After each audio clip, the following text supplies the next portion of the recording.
La majorité des utilisateurs de Pinterest sont très forts pour planifier des choses en avance. On le voit parce qu'ils classent justement des épingles dans leurs différents tableaux. Et dans cette vidéo, je vais vous partager justement comment faire pour être positionné sur les trends les plus virales grâce à l'outil Pinterest Trends. Et on le voit très bien, si vous regardez ne serait-ce que le mot-clé Noël, on peut voir que les premières recherches s'effectuent en septembre, donc plusieurs mois en avance, comparé à sur Google où on serait plus sur le mois de novembre où il y a vraiment les gros pics. Sur Pinterest, ça démarre très tôt. Il faut toujours prévoir entre 6 à 8 semaines en avance sur Pinterest comparé aux autres réseaux parce que les personnes sont vraiment en phase d'inspiration et recherchent et tapent beaucoup plus en avance certains mots-clés pour planifier le futur.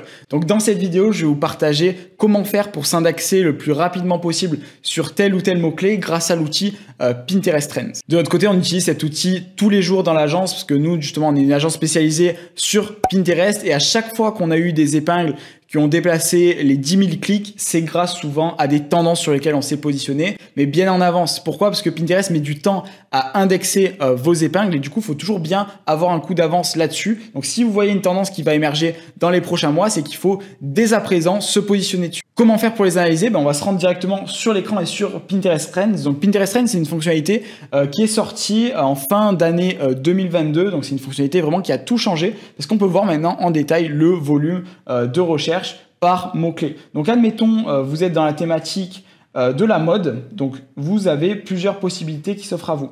Donc là, ici, vous avez plusieurs types de tendances, les tendances en vogue, les tendances saisonnières, les grandes tendances de ce mois et de l'année. Ça dépend si vous voulez avoir une vue un peu plus macro ou micro. Vous avez des centres d'intérêt ici, donc admettons, on prend l'exemple, je suis dans la thématique de la mode, donc je vais cliquer ici sur mode femme et derrière, là, je vais avoir les top tendances actuelles. Donc là, on a mode d'été, tenue d'été, mode printemps. Et on voit les modifications hebdomadaires, donc les variations de volume de recherche sur une fenêtre de 7 jours, sur une modification maintenant mensuelle, donc pareil, la variation des volumes de recherche et la modification annuelle pour voir si c'est vraiment quelque chose qui se répète dans le temps ou est-ce que c'est juste spécifique à cette année. Donc là, on peut voir typiquement, vu qu'il y a le mot-clé 2023, c'est logique que ça fasse plus 10 000% ici. Donc là, vous avez une possibilité de faire un filtre par centre d'intérêt et après, sinon, vous pouvez taper différents mots-clés. Donc là, je peux taper les tendances, admettons, pour les robes. Et là, j'appuie sur Entrée et là, je vais voir justement toutes les tendances et les mots-clés relatifs aux robes. Donc là, je prends robe chic et ce qui est bien, c'est quand on clique dessus, on va pouvoir voir le détail ici des tendances. Donc là, on peut voir que sur le mois de mai, justement, mai-juin, on a des gros pics de tendance. La valeur, on ne voit pas une valeur avec le volume de recherche précis, mais on voit directement quand on est à 100% ici, c'est 100% du volume qui est tapé à ce moment-là de la période.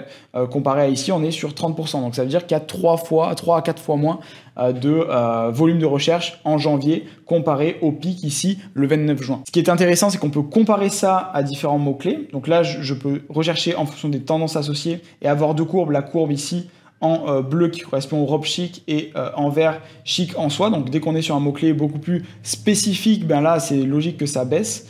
Mais derrière, si on compare ça typiquement à d'autres mots-clés, donc admettons je vais taper t-shirt, mais on peut toujours comparer avec différents mots-clés. Et on peut mettre plusieurs courbes les unes à côté des autres pour comparer les volumes de recherche entre différents mots-clés et connaître votre priorisation de votre côté pour avoir un maximum de viralité sur vos épingles. Après, on peut analyser et comparer également les données démographiques, donc les âges des personnes. Est-ce que c'est plus des hommes, des femmes? Donc ça, à ce niveau-là, c'est top. Et derrière, regardez les épingles populaires par thématique. C'est super important de regarder la partie mots-clés, mais également la partie créa pour être sûr de mettre les bonnes créas devant les bons utilisateurs qui tapent tel ou tel mot-clé. C'est super important de penser à ça parce que Pinterest, on est vraiment sur un moteur de recherche visuel où les personnes sont en phase d'inspiration. Donc c'est très important de faire attention à cette notion créative. Et par rapport à certaines saisonnalités, il faut vraiment adapter votre contenu créatif parce que c'est ça qui fait vraiment la différence sur Pinterest vu que tout est basé sur la créa. Donc maintenant, on va revenir sur l'outil Pinterest Trends. Donc pour revenir sur la partie de base, vous cliquez ici sur Analytics et derrière sur Tendance du moment.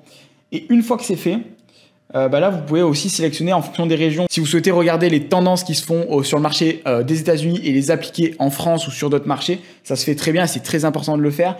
Pour ce faire, vous cliquez ici sur Région et là, vous allez sélectionner États-Unis. Et là, vous allez voir les tendances aux US directement. Donc, c'est très facile de switcher. Donc, profitez-en et regardez pas uniquement sur votre marché. Il faut surtout pas rester cantonné sur le marché français, etc. Parce que vraiment, nous, à chaque fois qu'on a fait des gros coups, qu'on a eu justement des épingles qui sont partis virales de manière très rapide, etc., c'est que souvent, on a surfé surfer sur des tendances qui n'étaient pas arrivées en France, mais qui étaient déjà présentes aux États-Unis et qui sont arrivées petit à petit. Mais vu qu'on s'est positionné avant la concurrence, on a pu profiter d'une viralité qui était vraiment démentielle. Donc, il faut vraiment en profiter. Et des fois, justement, vous avez, typiquement ici pour la fête des mères, des pics qui sont très sévères et très violents. Donc là, on peut le voir ici. C'est vraiment une période de l'année où ça commence à booster super fort. Et il faut vraiment en profiter. Et c'est comme ça qu'il faut le faire. Donc en regardant aussi, pas uniquement en restant cantonné sur un pays, mais en regardant ce qui se fait sur les autres pays pour voir si c'est adaptable à votre thématique. Je vous coupe au milieu de cette vidéo pour vous dire que je vous laisse en dessous en description le lien de la méthode BPO. C'est une méthode unique que j'ai créée dans laquelle je détaille les meilleures stratégies qui performent sur Pinterest, à la fois sur la partie organique